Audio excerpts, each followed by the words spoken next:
Então, vamos começar aí, pessoal, e vamos começar rezando uma Ave Maria. Ave Maria, cheia de graça, o Senhor é convosco.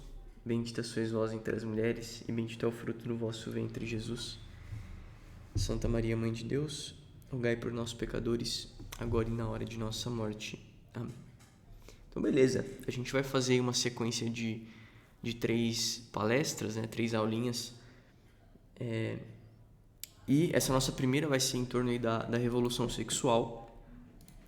E quero dar um primeiro contexto aqui pra vocês, que é: eu não sou nada apocalíptico, cara. Eu não sou nada apocalíptico. Então, apesar de ser um tema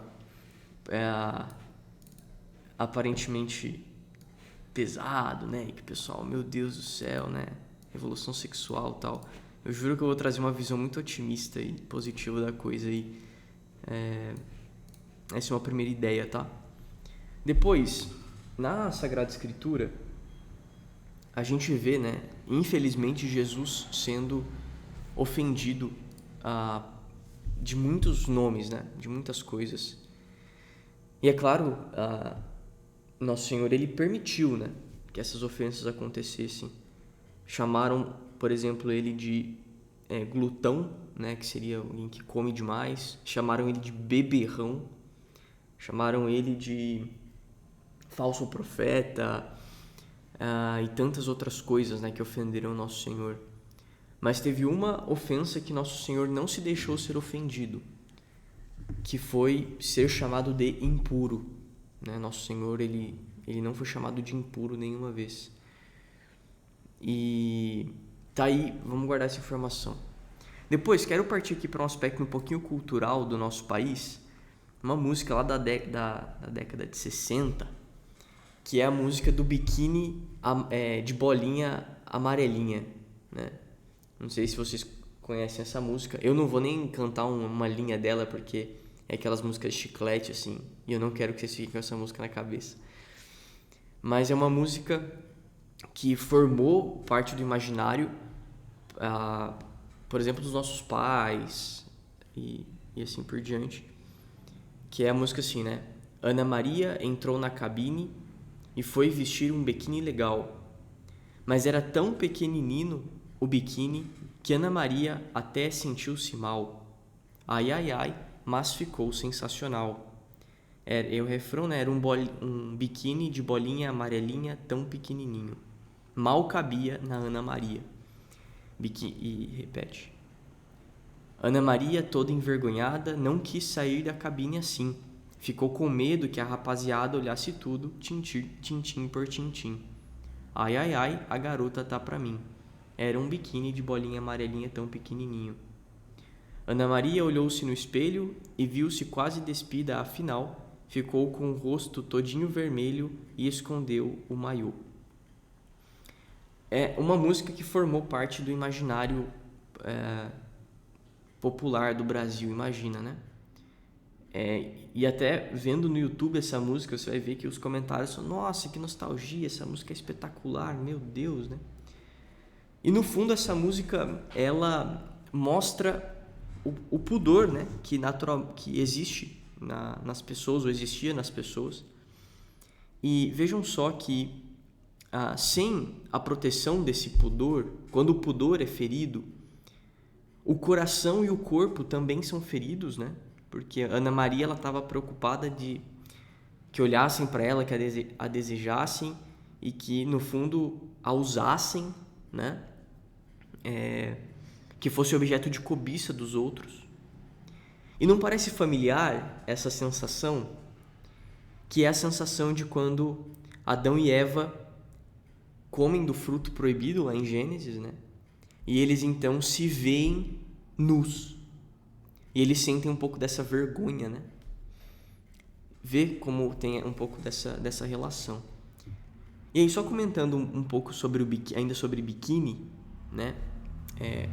O nome biquíni, ele deriva inclusive de um teste nuclear, de uma bomba atômica, que foi o atol de Bikini, né? Atol, depois vocês procuram o que é atol, mas é entre uma ilha, um pedaço de terra assim. E foi um projeto de armas químicas, né? Então, nesse atol, nessa ilha, entre aspas, eles explodiram ali as bombas atômicas, tal, destruíram 3 ilhas. E até hoje é perigoso ir lá nesse lugar e tal. E vem, o nome biquíni vem disso, né? Porque o criador do biquíni na França, né, que foi um engenheiro, ele diz que o biquíni seria uma bomba atômica, como foi lá nesse atol, né?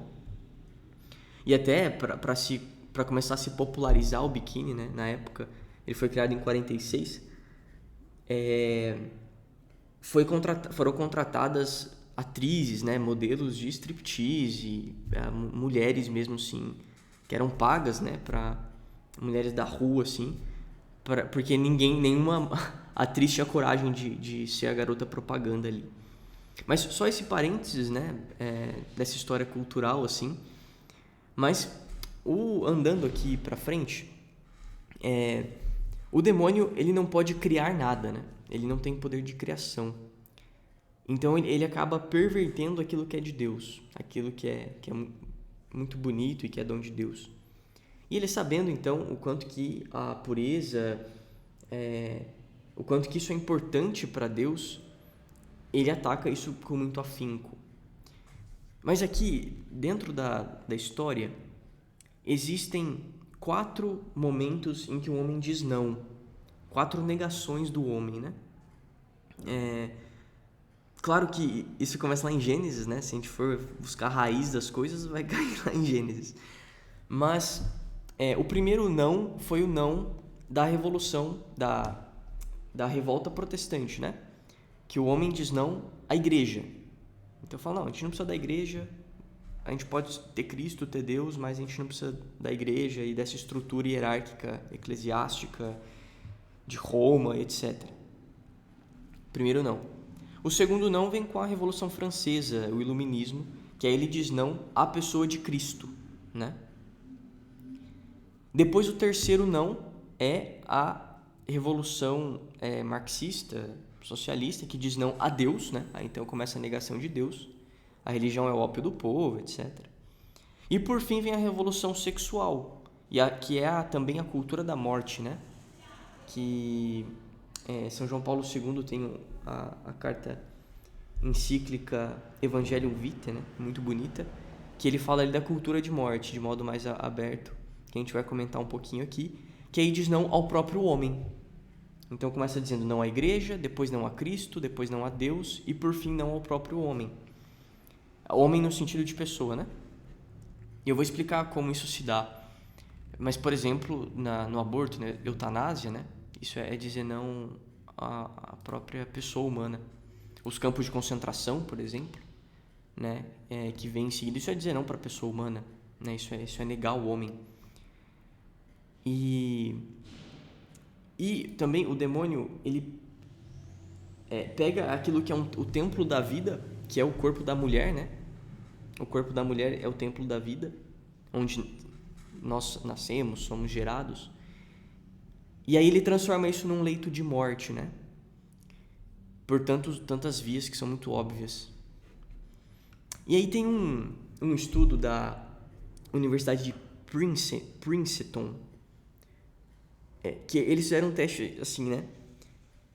O nosso cérebro ele tem regiões que acendem de acordo com o que a gente está fazendo.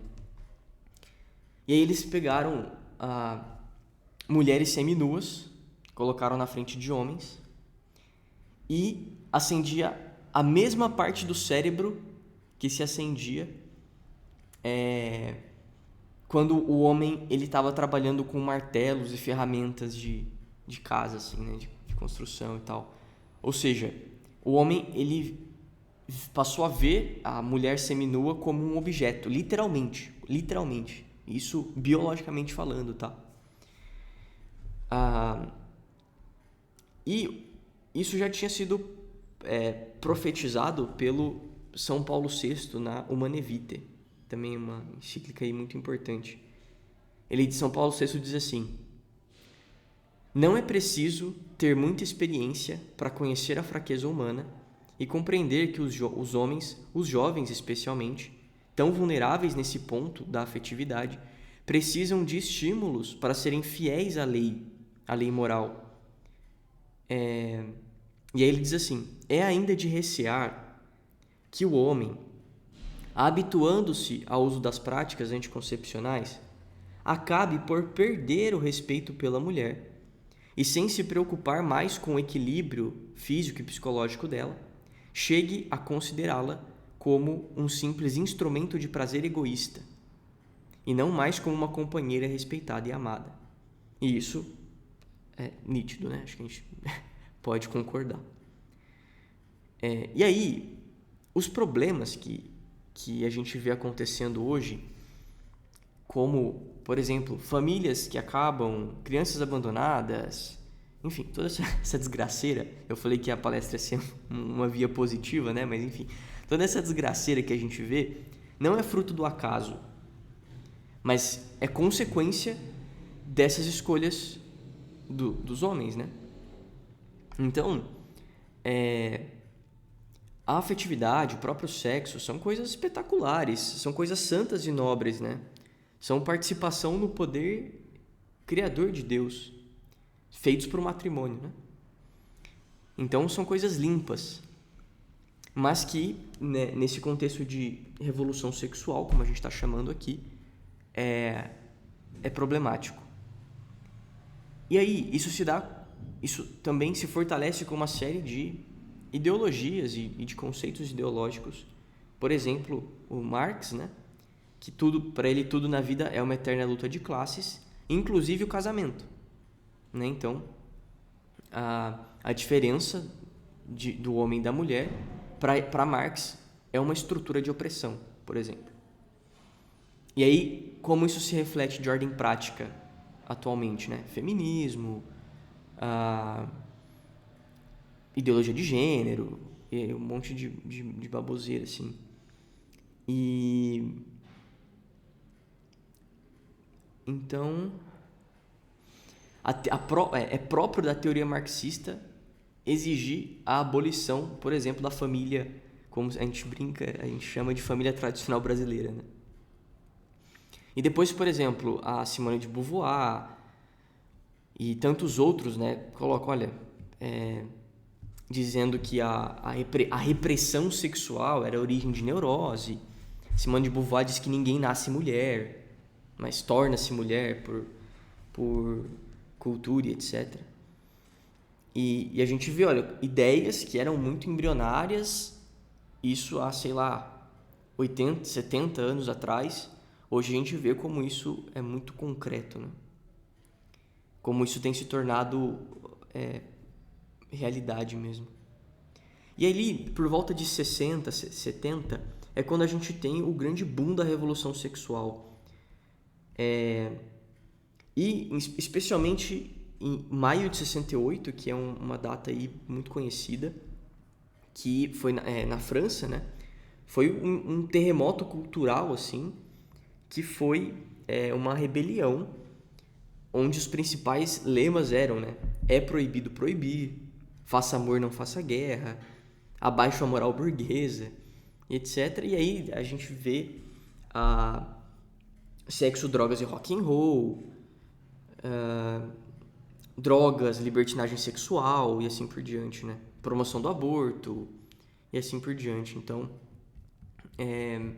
ali por volta de 60 a 70 começam essas grandes, essas revoluções maiores, essas ideias começam a entrar mais na veia corrente da sociedade e se dá no que se dá hoje. Só que uma coisa interessante é que essas pessoas que clamavam tanto por uma pseudo-liberdade, né? Ou por uma libertação sexual, ou por a gente pode fazer o que a gente quiser, né?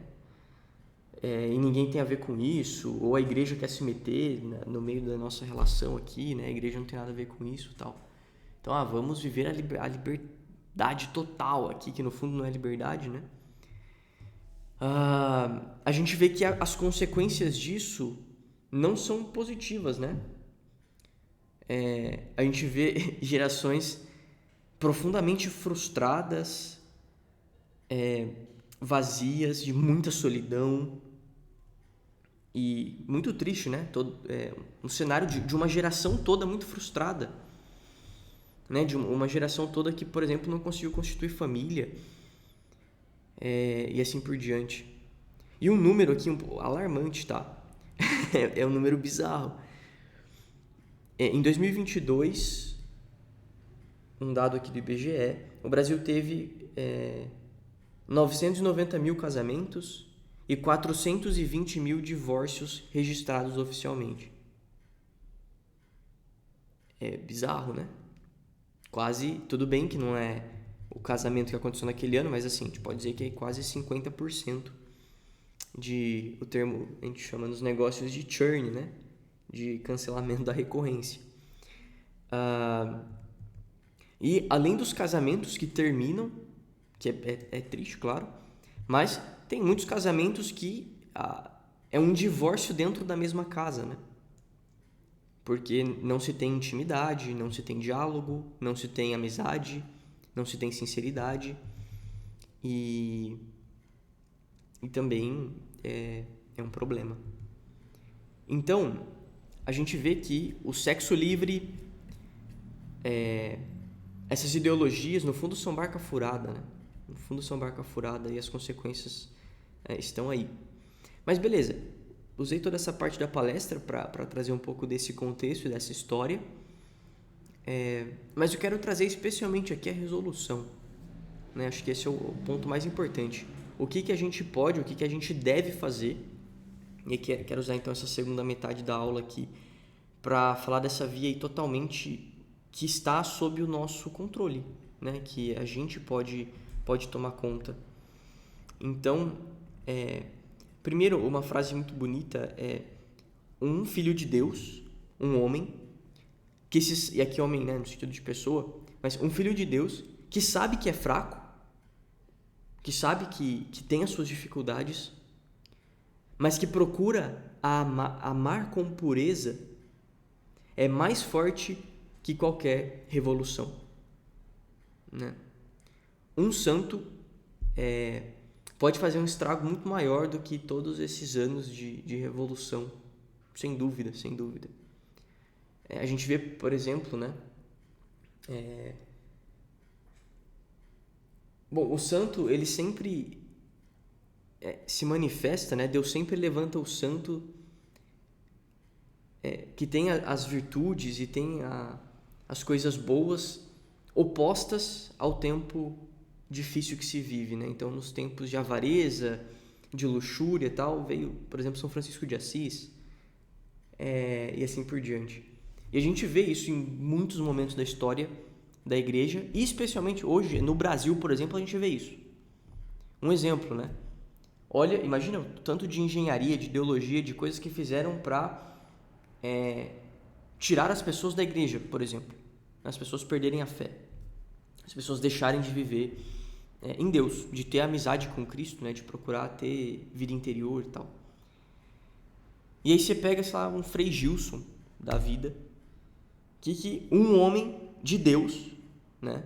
Que um homem de Deus é capaz de arrastar multidões e multidões e multidões e trazer, sei lá, milhões de pessoas, milhares de pessoas de volta para a igreja, de volta para Deus. Uma pessoa em Deus é capaz de reparar, né, o que milhares de pessoas do mal fazem. Isso é para nos encher de muita esperança. Isso é para nos encher de muita esperança. E para a gente mesmo se empenhar em ter vida interior, né? A gente procurar viver a vida dos sacramentos, procurar viver bem ali o nosso pequeno plano de vida espiritual, ser fiel às nossas normas de piedade, porque isso tem um poder imenso que a gente não imagina. A gente não imagina o que cada comunhão que a gente faz, o bem que isso faz pra gente e pras pessoas, né? E pro mundo. A gente só vai ter essa noção no céu. A gente só vai ter noção, por exemplo, uma esmola que a gente dá, a gente só vai ter a noção do do efeito que essa esmola tem no céu. E o mal não dorme, né? O mal não descansa. E também nós que somos filhos da luz, podemos dizer, nós também não podemos descansar em querer afogar o mal em abundância de bem, como dizia São José Maria Escrivá. E uma frase de Caminho, né, o ponto 121 de Caminho, São José Maria diz assim: é necessária uma cruzada de virilidade e de pureza, que enfrente e anule o trabalho selvagem daqueles que pensam que o homem é uma besta. Claro, né? Claríssimo. Só que aí tem um ponto parágrafo que São José Maria diz: e essa cruzada é uma obra vossa. Essa cruzada é uma obra vossa. E essa cruzada que São José Maria diz não é uma cruzada de pegar espadas, literalmente, né? Mas é uma cruzada de procurarmos seriamente uma vida pura, né? Porque os puros que verão a Deus, né? Os puros que verão a Deus. E aqui eu não estou falando só... Aí você pensa assim, pô, Thiago, legal pra caramba, bonito, mas assim, eu tenho muita dificuldade de ver a castidade, então esse negócio aí não é pra mim, não. Não, pô, é precisamente pra você, porque um segredo, né? Você não é o único que tem dificuldade em viver a castidade. Você não é o único que tem dificuldade com pornografia, e etc. Tá? Você não é o único. E aí, precisamente essa luta, né? Uma outra frase aqui, que é: a pureza é uma rosa que só floresce entre espinhos. E a pureza aqui, eu não estou falando pureza no sentido só de não cometer tal pecado contra a castidade e tal. Não é isso. Mas é a pureza também de coração, a pureza das intenções, a pureza de fazer as coisas para agradar a Deus, né? Oferecer o nosso trabalho profissional ali para agradar a Deus. Oferecer o nosso trabalho profissional, ou o estudo, né, para quem está na faculdade, para quem é mais jovem, o estudo, que é a tua vida profissional hoje, oferecer as horas de estudo, oferecer as horas de trabalho, para que você seja mais firme na fé, para que você seja mais firme na luta pela pureza, pelos seus amigos, né? Pelos seus amigos. Aqui, com os amigos meus, a gente tem um propósito aqui de um dia na semana, a gente procura oferecer mais as coisas pelos amigos. Oferecer mais as coisas pelas pessoas que estão precisando. Então ali, rezar, por exemplo, lembrai-vos, né, que é uma oração memorária, né? O lembrai-vos é uma oração muito bonita da igreja. Rezar, lembrai-vos durante o dia pelos amigos, pelas pessoas que estão precisando. Oferecer, poxa, hoje eu acordei com uma dor de cabeça. Que pena, né? Horrível. Mas eu vou oferecer essa minha dor de cabeça pelos meus amigos. Pelas pessoas que estão precisando. Pelas pessoas da minha, sei lá, da sua, não sei, da sua comunidade aí, se é paróquia, se é, sei lá, da onde que você tem amigos aí. E tem uma coisa na igreja que se chama Comunhão dos Santos, né? Que a gente reza no creio. Acho que o pessoal aí da doutrina estudou, né? A parte da Comunhão dos Santos. Mas a Comunhão dos Santos, a gente diz que corre o sangue pelas veias, né? Então, por exemplo, você aí é um cara que tem muito a virtude da fortaleza. Você é um cara que resolve as coisas rápido, você é um cara que levanta na hora, você é um cara que não falta no treino, você é um cara que é resolutivo. Beleza, você tem essa virtude. Ou você é um cara bem-humorado, né? Você tem a virtude do bom humor aí e tal. Você pode oferecer essa virtude, não só as suas inclinações naturais, mas aquilo que você se esforça. Você pode oferecer isso na comunhão dos santos. Eu falo, Senhor, estou aqui e tal, tenho muita facilidade de fazer tal coisa. Que os meus amigos que têm dificuldade em fazer isso consigam também. Isso é a comunhão dos santos. E a gente pode pedir por essa comunhão dos santos também. Então, por exemplo, você tem dificuldade, vamos supor, na pureza, na castidade. Castidade aqui eu não sei se está claro para todo mundo, tá? A castidade não é um voto de castidade para você não casar, para você, sei lá, não é só abstinência de relação sexual, por exemplo, né? A gente pode falar disso melhor em outro momento para quem tem um pouco dessa dúvida. Mas vamos pensar como pureza, acho que facilita. Você fala, olha, eu tenho muita dificuldade com a pureza, mas existem santos no céu que lutaram contra a pureza. Eu tenho amigos aqui ao meu entorno que conseguem viver a pureza. Então, Senhor, na sua oração pessoal, na missa, eu falo, Senhor, manda para mim sangue bom. dos meus amigos, dos santos, para que eu consiga também viver a pureza, né?